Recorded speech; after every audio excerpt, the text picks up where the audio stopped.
Hey everybody, today I had the unique opportunity to sit down and interview my uncle, Joseph St. James. This weekend, Joseph and a team of his wonderfully talented friends are debuting a show called Guts and Gratitude, a widower's cabaret at the North Garden Theater in St. Paul.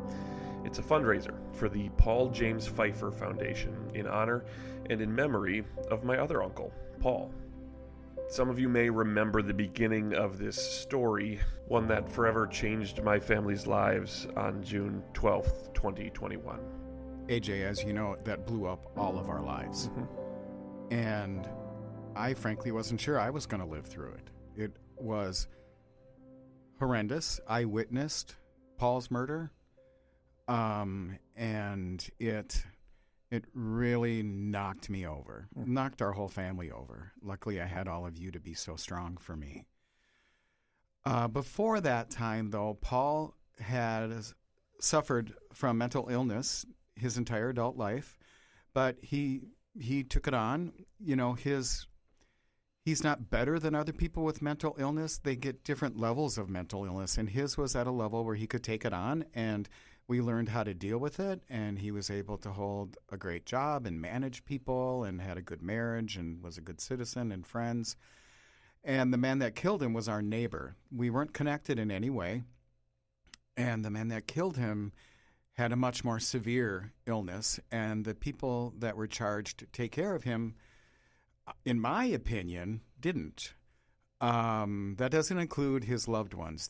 I'm positive they tried, but it was beyond their reach, and there was a gap in the healthcare system that allowed him to be out and about when he was dangerous. Before we go on, though, I want to make sure that I make it clear that the vast majority of people with mental illness are not dangerous to other people. Quite often they're dangerous to themselves, but the vast majority are not dangerous to other people. As with most tragedies, there's a process that one undergoes to work through the grief, to power through the sadness. And for Joseph, it was advocacy that came knocking and provided a purpose to help make our world a better place for everybody. After Paul was killed, there was a lot of press and a lot of media, and Care 11 wanted me to do an interview with them. I kind of put it off for quite a while, and then I was in a place where I could do it, and they were doing a story about the gap in the healthcare system, the fact that people released provisionally, take your medication, keep your appointments, were never followed up on. And there was a bill rolling through the legislature that addressed this. So I went on Care 11 to talk about it, to kind of be the face of this, because it directly affected our lives, especially Paul's.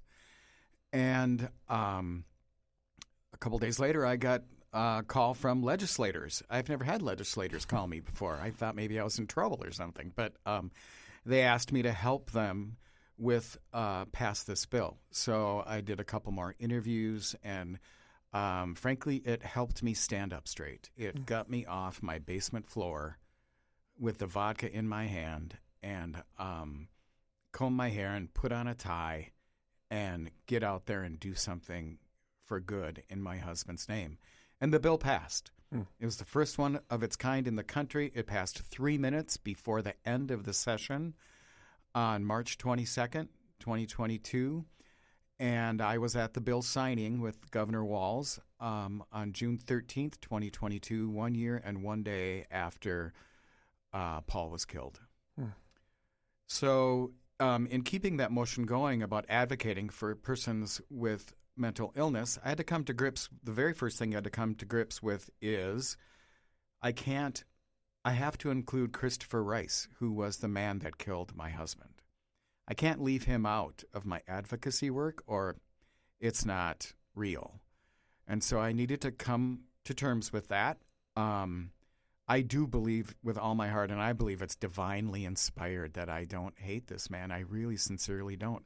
Paul would never want me to hate another mentally ill person. It just would never fly with him, even Christopher Rice. And so therefore, I need to be his advocate. Now, let me be clear. He murdered my husband. I don't want to be in the same room with him.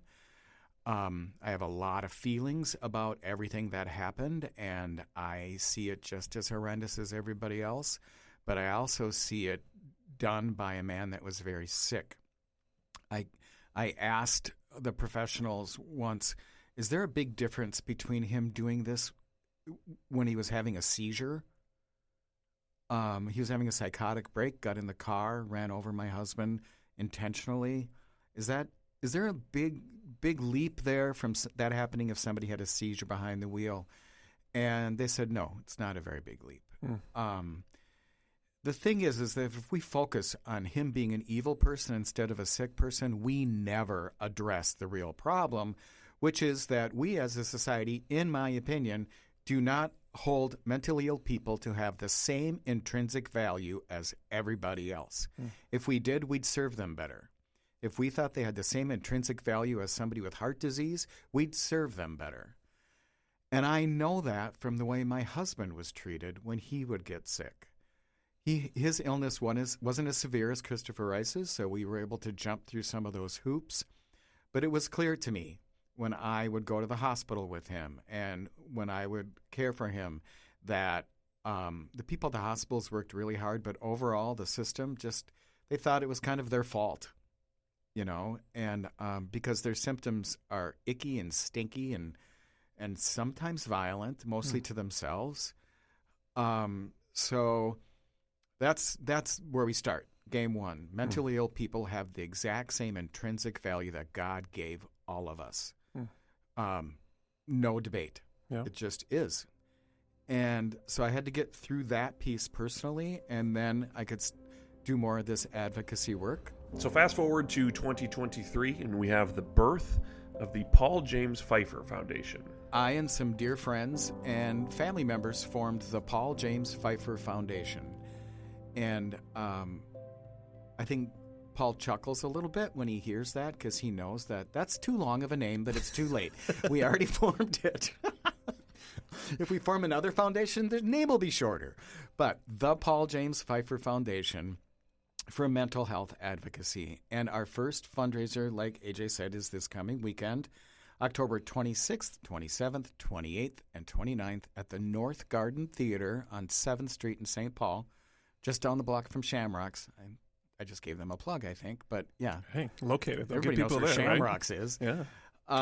And it's Guts and Gratitude, a Widower's Cabaret. It was written by myself and my dear friend Greta Grosh, who is a nationally known playwright. She wrote The Church Basement Ladies, and she has a company many have heard of called the Looney Lutherans, and she's a brilliant writer. So she joined with me along with another dear friend, Kevin Roddy, who's the music director.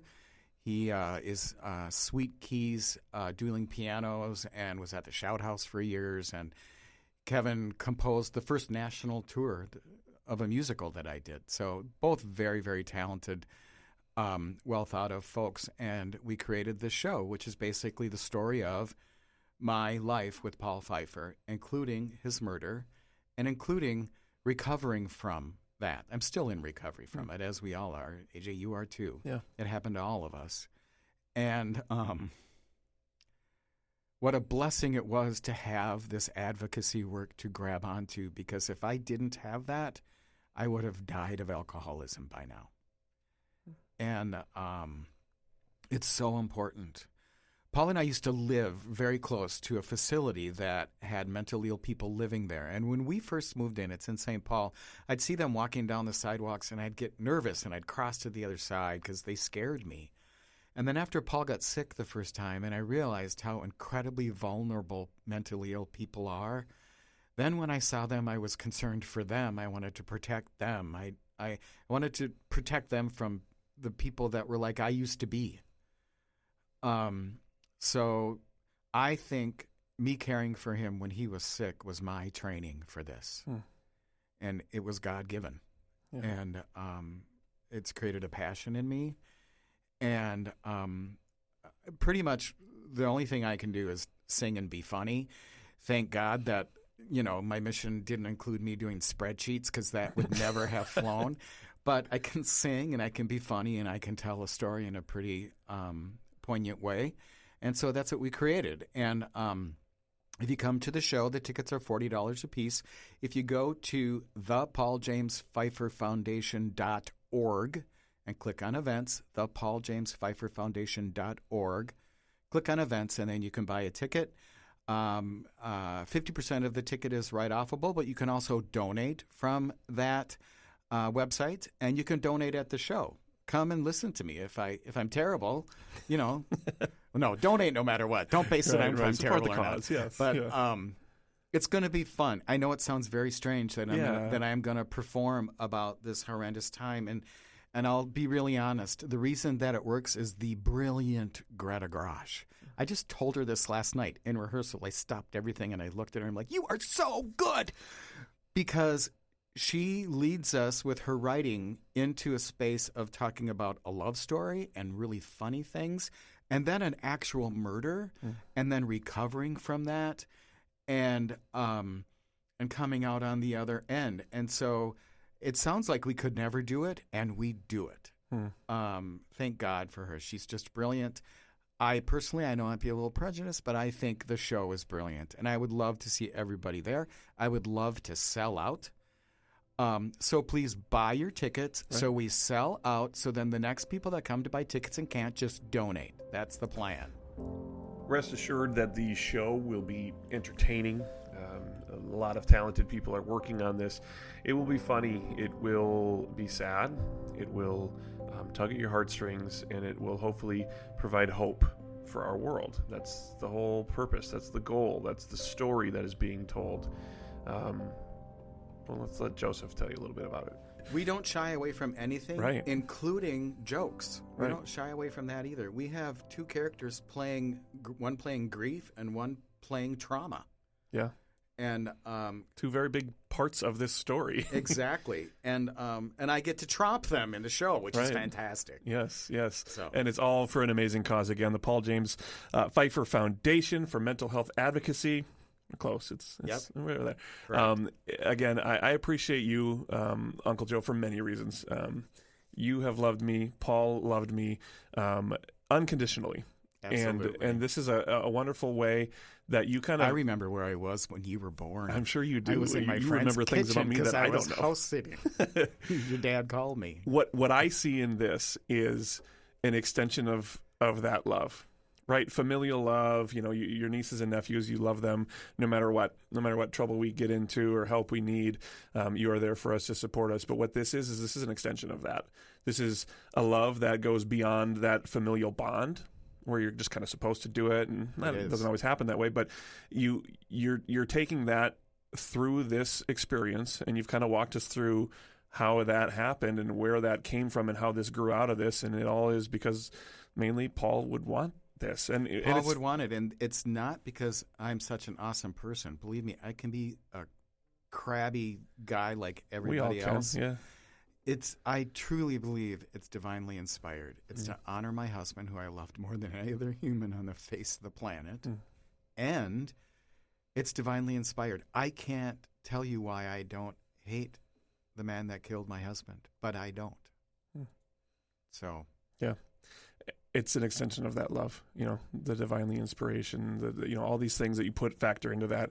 But it is an extension of the love that you give to your family, the love you gave to Paul, continue to give to Paul, the love that you have for other humans who are struggling with similar things that he struggled with.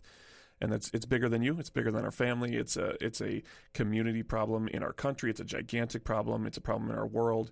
And this is working towards solving that. It's a huge uphill battle. You should see what happens when we join hands, though. So we formed this foundation. We have a board of directors, and literally we formed it less than 2 months before the first fundraising event. And then in that same short period of time, about 20 of us, between the board of directors and the cast, created this huge monumental thing. And it's bigger than any of us ever thought it would be, and it's really wonderful. And I think that is because my personal belief is that when you do something that's divinely inspired, or in my own language, in the name of God and in the name of love, things roll with ease and flow. And that's exactly what's happened. That's awesome. That's awesome. 4 days this weekend, starting on October 26th, North Garden Theater. We're by Shamrocks, right? Exactly. It's by Shamrocks. Tickets available at thePaulJamesPfeifferFoundation.org. We'll also share that on social media. Any closing words to people who are considering coming, considering supporting this amazing cause, but potential to come see an entertaining show that they can enjoy and share with their friends and family as well? Yeah, it really will be very entertaining. You're not coming to a musical funeral. That's not what's happening here. But I think most importantly is that it supports the foundation. And our vision for the foundation, the vision and the mission are on the website. It's more to have a personal touch, a personal effect. When Paul was in the hospital, I looked around the psych unit and it was damaged and kind of ugly. And I asked people, why does it look like that? They're here because they're so sad. Can't we make this look a little prettier or make it a nice place to be? And they said, well, they just kind of break everything. There isn't funding for that. And I thought, why isn't there funding for that? Why isn't there funding so we can invent and create an unbreakable, pretty room? There has to be. So the foundation is geared more towards kind of a personal touch for mentally ill people. There's lots of wonderful organizations out there that have a more broad aspect. Ours is personal. Ours is we want to up close and personal touch the lives of mentally ill people. And there are other organizations doing that too. We're not better than them. We just have a passion because we all loved Paul Pfeiffer. Yep. We're all in this together. I love you. I love you too. I appreciate you. And I'm looking Thanks for forward to making this me cry weekend. on the radio. Yeah, had to get it in. Guts and Gratitude opens this Thursday, October 26th at the North Garden Theater in St. Paul. I'll be hosting the Friday night and Sunday afternoon shows October 27th and 29th and would love to see all of your faces in the audience, mostly to support a wonderful cause advocating for a better future for individuals suffering from the struggles associated with mental health. Tickets are available now at thePaulJamesPfeifferFoundation.org, or you can check out my social media pages on Twitter at AJKFAN. I'll have a link pinned to the top of my page. Again, I would love to see you all out there to support this amazing cause. Again, I would love to see so many of you out there in the audience saying hi in support of this amazing cause.